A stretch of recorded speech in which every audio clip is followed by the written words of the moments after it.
I'm a bet that Rivals and Max Preps probably don't have this video.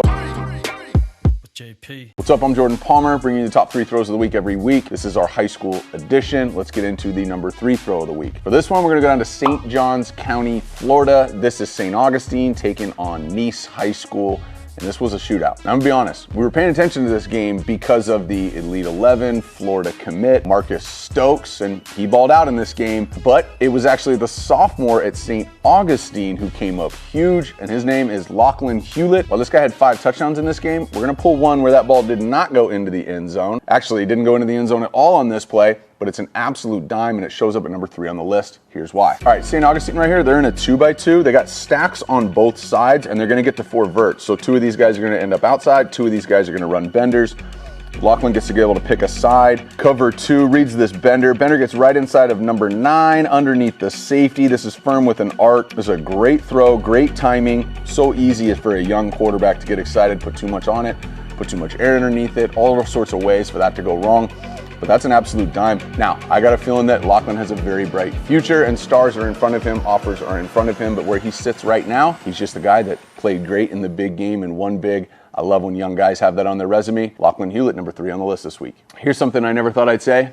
Zach Wilson's dad just had the best weekend ever. For this one, we're gonna go to Highland, Utah. This is Corner Canyon High School taking on Lone Peak. And the QB we're talking about is Isaac Wilson. He's a junior at Corner Canyon, and he is the little brother of Jets quarterback Zach Wilson. I have been in Isaac's exact same shoes. Where your brother's balling on Saturdays or Sundays, expectations are through the roof, and Isaac, here he is, he's on the list, and it ain't because of his brother. Now, something notable about Corner Canyon is they have been pumping out D1 talent. The last 4 quarterbacks, Zach Wilson, Jackson Dart's the starter at Ole Miss, Cole Hagan's at Yale, now he's at BYU, and Devin Brown's at Ohio State. So this program has been pumping out talent, but again, just for having talent there doesn't get you on the list. You better be able to grip that thing and rip that thing, and that's what Isaac does right here. Here's the situation.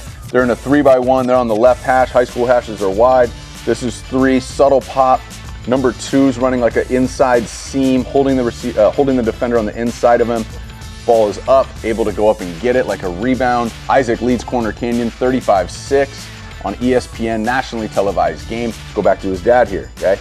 Mr. Wilson watches that game live, then grabs Isaac, they get on a plane, they fly to New York, and they watch the Jets, and Zach, who is emerging at the right time here, beat the Dolphins 40-17. That is just peak dad mode vibes right there. As a father of 2 boys, I love it. These are milestone moments, Mike. Forget Michigan, Ohio State, SC, UCLA. I'm not trying to hear about the Iron Bowl. The best rivalry in football might be happening in high school right now. This is the number 1 throw of the week, and we're gonna go to Derby, Kansas for this one. Now, the last 3 times that these 2 league rivals have played each other, each game has been decided by 1 point.